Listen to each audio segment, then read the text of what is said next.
Hi, today we are going to present about Zakat system. First, conditions on Zakat and type of Zakat. Zakat is the third pillar of Islam. It enables us to purify our wealth and fulfill a compulsory act of worship.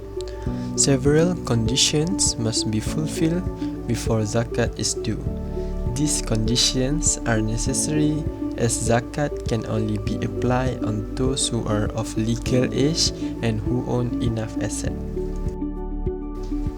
First, Islam. Zakat is not accepted from unbelievers in Islam because it is a financial worship which brings a Muslim closer to Allah. No worship is acceptable from an unbeliever until he or she embraces Islam. Second is freedom. No zakat is taken from slaves. Third is ownership. True and settled ownership of the threshold of zakat in excess of a person's necessities, such as food, clothes, and residence. And last is year. The turn of a full lunar year after the ownership of the threshold of zakat. Next is type of zakat. First is zakat al-fitr or zakat fitrah. It is compulsory on every Muslim, not subjected to nisab or haul. The rate between 5 ringgit to 7 ringgit per person based on state. Payable from the first day of Ramadan until before the Eid al-Fitr prayer.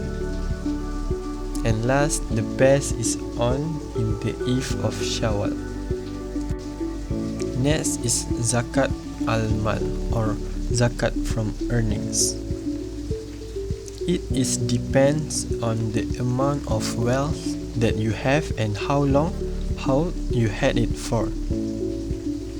Your wealth has to reach its nisab, the minimum amount upon which zakat is payable, and reach its haul, 1 lunar year.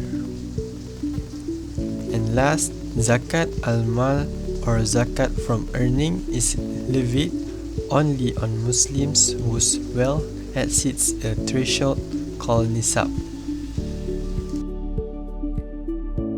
Okay, next, wealth subject to zakat. So here are some example wealth subject to and exempt from zakat.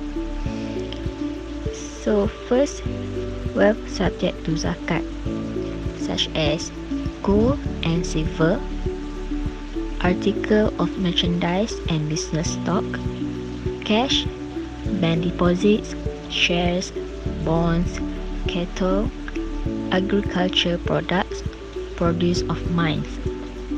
Okay, next, wealth exempt from zakat, such as platinum for personal use, diamonds, pearl, sapphires for personal use, personal clothing, boot for personal use, residential or rental properties, tools and machine of your trade, factory or shop buildings and install machinery, fixture and fittings, agricultural lands, household goods and food for the home, cars and vehicle for personal or business use. All assets owned for personal use are exempt from zakat, except cash, gold and silver, which are always subject to zakat. If a gold or silver asset is owned for personal use, is made from a mixture of metals, including gold or silver, then zakat is only payable if gold or silver form the majority of the asset. Zakat on wealth is similar to the income tax paid annually to the national government in most countries of the world. However, zakat is on wealth and tax is on income.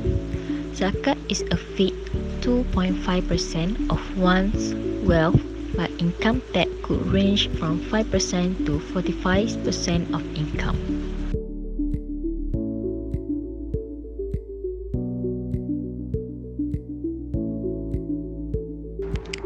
Method of calculating zakat. Each person need to pay zakat for 2.5% of their total asset. For example, Amir has a cash for 5,000 ringgit Malaysia. So how much do Amir need to pay his zakat, which we can calculate based on 5,000 times with 2.5%.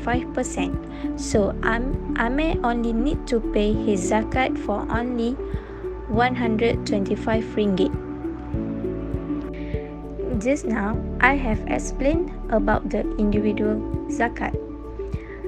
So for this slide, I will explain more about business zakat. For business zakat, zakat is calculated by this formula, which is zakatable asset minus with deductible liability and equals to 2.5% zakat on total. Okay, so for the zakatable asset, we know this item is gold and silver, cash and receivable, investment, pension, and also business asset. Otherwise, in deductible liability, it only include personal liability and also other liability that you have. So we need to calculate all the zakatable asset minus with deductible liability, and we need only to pay 2.5% on the total for our zakat. Hello, I am Sixwan Cheng, and next I will present about concept of wealth and its distribution from zakat aspect. Wealth is a view as an ability or a blessing from Allah, and human beings are regarded as stewards of Allah's worldly resources. It should be acquired carefully, not abused, ruined, wasted, or left either. Next, Islam compulsorily paying zakat to the needy and other charitable deeds so that wealth may be spread out in the community. Next, there are 8 categories of people who receive zakat. First, the poor means someone with low income or indigent, maksudnya tidak berkemampuan. Second, the needy meaning someone who is in difficulty. Third, zakat administration. Fourth, those whose heart to be reconciled, meaning new Muslim and friends of the Muslim community. Fifth, those in bondage. Sixth, the debt-ridden. Seventh, in the cause of God. Eighth, the wayfarer. That's all from us. Thank you for watching.